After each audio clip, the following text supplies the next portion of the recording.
নামাজ পড়েন? পড়ি কম বেশি, একবারে বান্দা পড়ি না। বাইন্দাই পড়তে হবে, হ্যাঁ।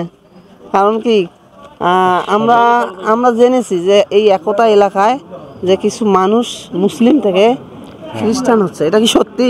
হ্যাঁ, এটি অনেকগুলা মানুষ খ্রিস্টান ধর্ম গেছে।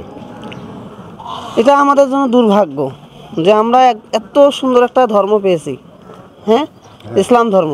ইসলাম ধর্মের পরে আর কোনো ধর্ম সঠিক নয়, ঠিক আছে, ভ্রান্ত ধর্ম।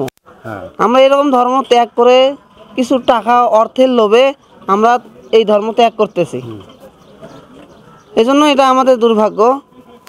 তখন নামাজটি সঠিকভাবে পড়তে হবে। হ্যাঁ বাবা, আপনার বয়স কত? এই তো প্রায় 60। 60? জীবন থেকে 60 বছর চলে গেছে, আর পাবেন? আর নাই, এখন দাঁত পড়ে গেছে, এখন হয়তো বা ভালো করে গোস্তও খাইতে পারেন না, তাই না? না। এই জন্য হ্যাঁ, টিপা টিপা মাংস খান। এখন আপনি কবর যাত্রী একজন, ঠিক আছে, হ্যাঁ বাবা। 5 ওয়াক্ত সালাতটা আদায় করতে হবে। ঠিক আছে। জামাত সহকারে না পারেন, যদি জামাত মিশায় কাজা পড়ে নেবেন, তবু আল্লাহর কাছে আপনি বলতে পারবেন যে আমি 5 ওয়াক্ত সালাতটা পড়েছি, হ্যাঁ। আর কালকে আমাদের দিন কিন্তু সর্বপ্রথম কি হবে? নামাজের হিসাব হবে। আল্লাহ রাসূল বলেছে যে 5 ওয়াক্ত নামাজ পড়ে সে আমার ধর্মকে আঁকড়ে ধরে আছে, হেফাজত করতেছে।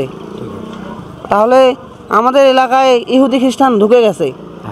আমাদের প্রকাশ্য শত্রু হচ্ছে ইহুদি খ্রিস্টান, হ্যাঁ। ইহুদি খ্রিস্টান ঢুকে গেছে। এখন তাহলে আমাদের ইমানটাকে শক্তিশালী করার জন্য কি করতে হবে? 5 ওয়াক্ত নামাজ পড়তে হবে।